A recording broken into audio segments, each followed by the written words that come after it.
Saudações a todos, sejam bem-vindos a mais um vídeo do canal. E o tema do vídeo de agora vai ser, aparentemente, a OTAN está se preparando para a guerra de novo. E dessa vez quem faz o alerta é a Coreia do Norte. Então vamos saber o que está acontecendo entre o grande bloco de defesa mútua do Atlântico Norte, quer dizer, Estados Unidos, Canadá e boa parte da Europa, e o país considerado, tido como o mais isolado do mundo. Mas antes de começar, eu quero pedir a todos que curtam o vídeo, se inscrevam no canal, compartilhem o vídeo com os amigos e, sem mais delongas, comecemos. A Coreia do Norte acusou a OTAN de preparar para uma guerra mais pesada, uma guerra global, uma guerra prolongada, inclusive. E isso justifica o porquê que a Coreia do Norte tem se aproximado cada vez mais com a Rússia e com a China. Ela tem feito novas ações. Eu vou explicar para vocês o que está acontecendo. Será que essa guerra prolongada de fato está por vir? É bastante perigoso, é preocupante sim, mas a gente vai entender aqui o que está acontecendo direitinho, tá bom? Então vamos lá. Eu quero falar para vocês primeiro que ela acusa, inclusive, ela fala sobre o plano do programa de capacidade de cadeia de abastecimento de combustível da OTAN, tá bom? Que a OTAN está se preparando com uma rede gigantesca, mas gigantesca de combustível, de aproximadamente 10 mil quilômetros na Europa Ocidental, e os novos membros, tanto da Europa Oriental e do Norte. Na prática, o que ela diz? E por que isso é um indício de uma preparação para a guerra? Simplesmente porque exércitos modernos não operam sem combustível. Eles precisam de combustível desde para os carros de combate até para equipamento especializado, como, por exemplo, aqueles equipamentos grandes que eles usam para engenharia militar. Tudo isso precisa de combustível. Então, quando uma nação, ou nesse caso um bloco, começa a estabelecer uma infraestrutura robusta de transmissão, de abastecimento de combustível, isso é um forte indício de que eles estão se preparando para alguma coisa ou prevendo alguma coisa. Na prática, ela diz que a OTAN está priorizando o fornecimento de reservas estratégicas para a guerra, que ela está se fortalecendo, está buscando, inclusive, essas reservas estratégicas, oleodutos, gasodutos, justamente para poder buscar uma guerra assim que for tudo concluído, tá? E tem sentido isso que ela está falando, justamente porque a gente sabe que a OTAN ela sobrevive de guerras. E aí, num momento que ela entra em crise, porque muitos países, um dos grandes motivos dessa crise da OTAN é justamente a questão do crescimento do sul global, impulsionado principalmente pelo BRICS, né? E encabeçado principalmente, se a gente parar para pensar, do grande parceiro mundial econômico aí de vários países, que é a China. Né? E a OTAN não esconde isso, os Estados Unidos também não escondem isso. A OTAN não esconde isso, basicamente porque a OTAN é os Estados Unidos, são a mesma coisa, praticamente. Os Estados Unidos criaram essa aliança em 1949, ou seja, pouco depois do final da Segunda Guerra, para fazer frente ao bloco soviético, que depois viria a criar o seu Pacto de Varsóvia. Mas, basicamente, aquilo que a alta cúpula da OTAN pensa é o que os Estados Unidos pensam. É por isso que, quando o Trump ameaça sair da OTAN, isso é uma notícia tão impactante, tão relevante. Porque se os Estados Unidos saírem, a OTAN basicamente deixa de ter uma razão de existir. Os Estados Unidos é membro da OTAN, né? Então, eles estão se preparando sim. A OTAN nunca deixou de buscar a guerra e ela nunca deixou sua forma belicista. Afinal de contas, ela é uma organização do Tratado do Atlântico Norte, ela é belicista e ela surgiu na Guerra Fria justamente para poder fazer frente ao socialismo, né? Ao socialismo encabeçado principalmente pelo socialismo soviético, tá bom? Aqui eu trago um exemplo disso para vocês. A OTAN tem buscado novos membros, incluindo a Ucrânia. Mas vamos lá, vamos fazer uma viagem aí para a Europa, principalmente aqui para a chamada Europa Oriental, tá bom? Os últimos grandes membros, os últimos membros da OTAN recente, tá? Durante inclusive essa guerra que está acontecendo entre a Ucrânia e a Rússia, que foram aceitos, foram Suécia e Finlândia. Aí, se você for descendo, a gente tem como membros da OTAN Estônia, Letônia, Lituânia. Então, vocês reparem, a Noruega, né? Eles vão descendo, a Noruega já é há bastante tempo, mas os recentes são Suécia e Finlândia, e outros membros, ó, Letônia, Estônia, Lituânia, são todos membros da OTAN. Aí você desce, a Romênia é membro da OTAN, a Bulgária é membro. Um fato curioso a se considerar com relação aos países da OTAN, e especificamente a Suécia, é que muitos desses países da OTAN se juntam ao bloco, entre outros motivos, para ter uma facilitação maior na compra de equipamento bélico dos Estados Unidos. A maioria desses países operam caças, tanques, outros tipos de aeronaves, até unidades navais vindas dos Estados Unidos, compradas dos Estados Unidos. Só que a Suécia é um caso especial porque eles têm a própria indústria bélica. Aí, assim, acho que muitos de vocês se lembram que o Brasil se tornou um dos mais recentes compradores dos caças Gripen. Os caças Gripen são suecos. Eles, inclusive, fizeram uma transferência de tecnologia para que o Brasil produzisse esses caças aqui mesmo em solo nacional, o que é uma grande vantagem. Mas o ponto é esse: a Suécia tem a sua própria indústria bélica. Então, eles não seriam tão dependentes dos Estados Unidos assim. Mas eles se uniram à OTAN como uma forma de dissuadir a Rússia a tentar qualquer tipo de ato mais agressivo. Ou assim é o que eles pintam. É essa a narrativa oficial. Da OTAN, a Grécia é membro da OTAN, a Turquia é membro da OTAN. Então a gente tem, por exemplo, se a gente cresce aqui na questão dos países eslavos, a Croácia, a Eslovênia, são todos membros da OTAN, tá bom? Tem algumas exceções aqui, como por exemplo a Sérvia não é membro da OTAN, nem a Bósnia e Herzegovina é membro da OTAN. Mas, por exemplo, Montenegro é membro da OTAN, Albânia também.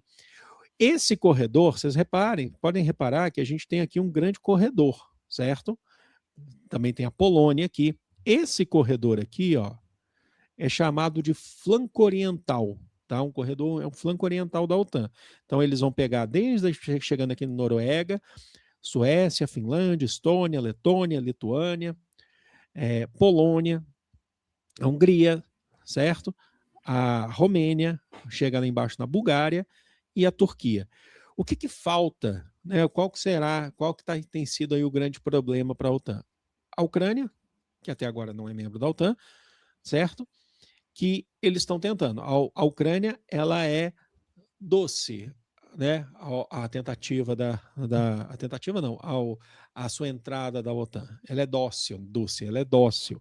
Mas existem aqueles países que impedem isso. Então, como por exemplo, Bielorrússia, que é extremamente ligado, é alinhado à Rússia. Então, o que é a Rússia? Vale lembrar que essa guerra entre a Rússia e a Ucrânia começou principalmente por causa dessa proposta de unir a Ucrânia à OTAN. Foi uma das principais justificativas dadas pelo Vladimir Putin para iniciar essa operação militar especial, como ele chama, que é a guerra. É uma guerra pura e simplesmente, só com um termo mais rebuscado. Rússia faz dessa guerra contra a Ucrânia, de impedir a entrada de Kiev, tá bom? Tem algumas questões aqui, por exemplo, a Moldávia não é membro da OTAN, tá? Mas ela se coloca numa postura de neutralidade. Mas o que a Rússia faz de guerra contra a Ucrânia, e a Bielorrússia também, é justamente impedindo, né, o fechamento desse flanco oriental da OTAN. E aí, qual que seria o planejamento da OTAN? Uma ligação triangular, tá? de mares. Então, por exemplo, o Mar Negro, e esse é um dos motivos, inclusive, da Rússia sempre estar aqui de olho no Mar Negro, certo? Inclusive com a Crimeia, tá bom? O Mar Negro ligando aqui ao Mar Adriático, então a gente tem um triângulo, e lá em cima, olha aqui, o Mar Báltico. Fazendo esse movimento aqui, ó, que eles ainda não conseguem necessariamente, tem a Bulgária e tal, mas eles ainda não conseguem totalmente por conta da Ucrânia não entrar, eles se reforçariam. Então é uma guerra que eles definem é o famoso nós contra eles. A OTAN contra a Rússia, contra o outro mundo, né, que eles vão chamar, né, a Rússia, Só que esse outro mundo hoje em dia se resume basicamente à Rússia e à Belarus. Não tem mais muitos países que sejam dispostos a enfrentar a OTAN diretamente. Então, esse bloco, essa aliança, ela é basicamente para fazer frente à Rússia, propriamente dita.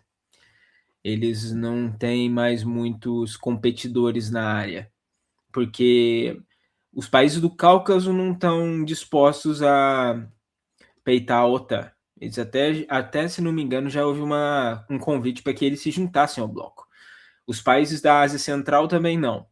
Então, fica sobrando basicamente Rússia e lá mais para leste a China, que é a outra grande antagonista ao bloco. Mas que aí já está num outro contexto, por outros motivos que a gente deve ver ao longo desse vídeo, inclusive. Eixo, né? A Rússia, a China, a Coreia do Norte, o BRICS em geral, apesar de ter países do BRICS ali que são bem ligados aos Estados Unidos, como por exemplo a Índia, certo? Então, o que a Rússia faz é impedir esse planejamento, esse processo. E isso leva a Coreia do Norte, né? A Coreia do Norte falando sobre esse plano que a OTAN nunca abandonou esse belicismo, isso é real, eles nunca abandonaram esse belicismo, eles estariam aqui fortalecendo, né, tentando criar essa rede, né, essas reservas energéticas, justamente porque num período de guerra se precisa de muita energia. Então a gente está vendo, por exemplo, o que está acontecendo no Irã, em relação à guerra do Irã, a gente está vendo a crise que o mundo está tendo por conta de energia. Então, é aquela questão Mad Max, sabe? O quanto que o combustível, a energia, ele te dá sustentação em processos hostis. Quem tem muito poder. Então, é basicamente o que a Coreia do Norte está acusando a OTAN de fazer. A OTAN não respondeu sobre os comentários que foram publicados na mídia estatal norte-coreana, tá? Então, isso é oficial da mídia estatal norte-coreana. E aí tem uma outra questão que é importante, né? A Coreia do Norte, ela definiu assim, ó, até falar as palavras que a gente teve lá na mídia estatal norte-coreana. Em suma, a intenção nefasta da OTAN é estocar combustível e outros suprimentos bélicos suficientes para, assim, atiçar as chamas da guerra a qualquer momento, em qualquer parte do mundo. Nesse ponto, eu não sei dizer muito bem se é a OTAN que faz isso ou são só os Estados Unidos mesmo. Mas, como eu falei, os pensamentos desse bloco são basicamente os pensamentos que saem da Casa Branca, então não seria nenhuma surpresa. Mas eu acho que isso ainda se aplica mais aos Estados Unidos exclusivamente. Isso tem mais a cara de uma postura institucional deles, especialmente sob o governo Trump. Isso também justifica o quanto, por exemplo, o Xi Jinping foi para Pyongyang algumas semanas atrás, acho que já tem um mês isso, né, que ele foi para Pyongyang, e lá em Pyongyang o Xi Jinping falou sobre, estou indo no lugar errado aqui, ele reforçou e encorajou o Kim Jong-un a continuar lutando contra os inimigos, se reforçando. Isso também leva a crer que toda essa política da Coreia do Norte, inclusive o Kim Jong-un falando que precisa e que né, pediu para os seus técnicos aumentarem o estoque e aumentarem o seu arsenal de ogivas nucleares, isso leva a crer que o mundo caminha por algo forte, um preparativo para algo maior. Se isso vai acontecer, não estou aqui te falando, tá? Vai ter a terceira guerra, não estou falando isso não. Ó, toma cuidado, tá? Mas logicamente que os países eles precisam se reforçar para qualquer A gente não pode falar se vai ter uma terceira guerra mundial ou alguma coisa nesse naipe, porque ninguém aqui é vidente. Ninguém tem como saber o que vai acontecer nas próximas semanas e meses e anos. Mas uma coisa a gente pode afirmar: existem no mundo hoje 3 grandes pontos de tensão, que são os mais relevantes. Existem outros também, mas esses 3 são os principais. Rússia e Ucrânia, aliás, são 4. Rússia e Ucrânia, Irã e Israel com os Estados Unidos junto, a Coreia do Norte e a Coreia do Sul, e China e Taiwan. Esses 4 pontos são fundamentais para o entendimento das hostilidades nesse nosso mundo contemporâneo. E por enquanto, apenas 2 deles estão efetivamente em guerra aberta. A Rússia e a Ucrânia mais tempo, os Estados Unidos, o Irã e Israel um pouco menos, mas eu diria que desses aí, os 2 pontos que não estão em guerra ainda, que são Coreia do Norte, Coreia do Sul e China e Taiwan, são mais perigosos ainda, porque o armamento envolvido desses atores aí, ele é ainda mais pesado. E as tensões são já de longa data, nos 2 casos. A Coreia do Norte e a Coreia do Sul, tecnicamente, ainda estão em guerra. Eles estão em guerra desde 1950. O que teve em 1953 foi um armistício, ou seja, foi um cessar-fogo, não um tratado de paz. Ou seja, tecnicamente, eles poderiam voltar a combate ativo a qualquer momento, sem precisar de uma declaração, sem nenhum tipo de negociação. Seria uma coisa assim, quase instantânea. Mas, enfim, é bom ter em mente esses 4 pontos que eu falei. São os 4 pontos principais de tensão no mundo hoje. E ainda existe um quinto que não é muito falado, mas que também vale a pena ser notado, que é China nada, Índia e Paquistão, que são 2 inimigos históricos e os 2 são potências termonucleares. Então também não podem ser ignorados. Então dá para dizer que são 5, esses 5 pontos de tensão. Mas desses 5, parece que Índia e Paquistão estão um pouco mais tranquilos. Os outros 4 já são mais perigosos. Então, qualquer ato que possa vir, né? E esse ato de guerra mundial, vocês não tenham dúvida que viria da OTAN, porque todas as outras guerras vieram de países imperialistas, tá? A OTAN não existia antes da Segunda Guerra, antes do pós-guerra, tudo bem, mas os países membros da OTAN atual, as principais potências foram as que criaram a Segunda Guerra Mundial. São esses mesmos países que fizeram a Primeira Guerra Mundial, tudo em relação ao imperialismo. São 2 guerras capitalistas, tá? Então, por que a gente acreditaria que uma provável, uma possível, hipotética, nesse momento, Terceira Guerra Mundial, viria da Coreia do Norte, que simplesmente tem as suas armas para autodefesa? A China não entra numa guerra desde 1978. É interessante esse apontamento do Pedro, porque de fato isso é uma coisa que muita gente no Ocidente convenientemente gosta de ignorar ou esquecer. Que a Coreia do Norte desenvolveu armas termonucleares, isso já num projeto que vem desde a década de 90, 80, para autodefesa, porque eles são um país pesadamente sancionado e constantemente ameaçado. Então, se eles não tivessem esse tipo de armamento, eu acredito que eles já teriam sido até invadidos. E o regime, ou sim chamado regime, já teria caído. Mas é bom ter isso em mente também, que eles têm um armamento basicamente para autodefesa, não é como uma forma de agressão. Embora a mídia ocidental seja especialista em fazer alarmismo com qualquer coisa que a Coreia do Norte faça, na verdade. Isso faz parte de um projeto, isso não é uma coisa aleatória. A Rússia é diferente, mas a Rússia ela está com a OTAN batendo a sua porta. Vocês entendem? A Rússia está com a OTAN batendo a sua porta. Ah, você apoia a guerra? Não. A Rússia é muito longe do modelo que eu acredito de política. É um modelo muito centralizado e um modelo ligado aos, como eu já falei para vocês, aos grandes magnatas. Já fiz vídeo aqui explicando quem são esses magnatas, esses grandes bilionários que dominam a economia russa. Tá bom? Mas, no geral, a gente consegue entender que essa guerra, se ela viesse, ela viria como vieram as 2 primeiras guerras das grandes potências imperialistas em busca de recurso e hegemonia mundial. E o problema é que agora essas grandes potências estão todas armadas com armamento nuclear, ou seja, uma terceira guerra não seria como a segunda. Ela, se estourasse por uma guerra total mesmo, ela seria muito mais rápida e muito mais devastadora. Então, resta para a gente, meros mortais, torcer para que isso não aconteça. Compreenderam? Então, assim, você fala dos Estados Unidos, já está aí com o Donald Trump, que assumiu a presidência em janeiro de 2025, falando que iria acabar com as guerras do mundo. Ele já tem 7 guerras que ele promoveu, 7 países que ele atacou, além de apoiar várias outras, né? Então tem todas essas questões que são importantes aqui da gente entender.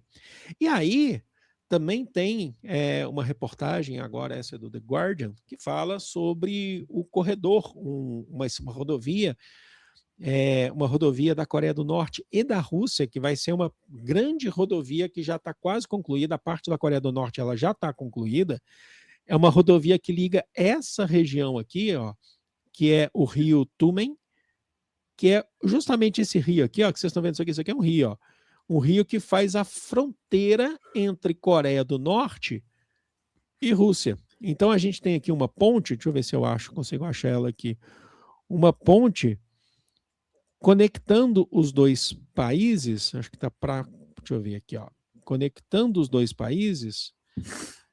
Isso faz sentido, porque a Rússia, junto com a China, são os 2 países que mais fazem intercâmbios culturais, diplomáticos, econômicos, militares com a Coreia do Norte. Mesmo em meio ao seu isolamento, ela ainda tem esses 2 países, esses 2 grandes países que têm um intercâmbio maior com eles. Tanto que o que é mais comum de se ver dentro da Coreia do Norte, no quesito turismo, são turistas vindos da China e em menor escala da Rússia. E depois outros turistas do Ocidente, enfim. Mas é mais comum ver desses 2 países. Porque eles são historicamente alinhados. Mesmo que a Rússia hoje em dia esteja longe de ser socialista, eles são historicamente alinhados, então eles mantêm esse vínculo forte até hoje. Aí eu vou me complicar aqui se eu não achar. Antes de fazer esse vídeo eu já estava todo preparado já, mas enfim. Mas tem uma ponte aqui ligando os 2 países, tá bom? E uma rodovia que vai ligar a Coreia do Norte, a região de Tumagang, que é justamente essa região aqui, mais ao norte da Coreia do Norte, com a região de Kazan, na Rússia, tá? Aqui, ó, a região de Kazan, tá bom? Aqui, achei uma ponte que está sendo construída essa rodovia. O governo russo, eles afirmam que isso que está sendo feito é para favorecer o turismo, entre outras coisas, mas logicamente que vai favorecer atividades militares também entre os países que estão cada dia mais próximos. Agora, muito me estranha, eu não vejo nenhum problema nisso, tá? Inclusive, porque por que a OTAN pode? Eles podem se ligar, eles podem fazer alianças, mas a Coreia do Norte, a Rússia, a China não podem. Porque você tem sempre que acusar o seu inimigo do que você mesmo é. É assim que funciona a mentalidade dos poderosos. Eles basicamente acusam a Coreia do Norte de ser a agressora, enquanto estão literalmente invadindo e atacando outros países. E isso vale principalmente para os Estados Unidos, claro. Eles fazem todo um alarmismo em torno da Coreia do Norte, eles promovem uma cruzada midiática contra o país, ao mesmo tempo que sancionam, sendo que eles é que estão efetivamente em guerra. A Coreia do Norte só tem um inimigo declarado, que é a Coreia do Sul. Eles não estão promovendo guerras em nenhum outro lugar do mundo, mas os Estados Unidos têm guerras em todos os cantos do mundo. Eles promovem agressões a países sem bons motivos, sem aval da ONU, sem nada. Eles fazem porque eles querem. Então a gente fica aí pensando, quem é o verdadeiro inimigo? Quem é a verdadeira ameaça para a paz mundial?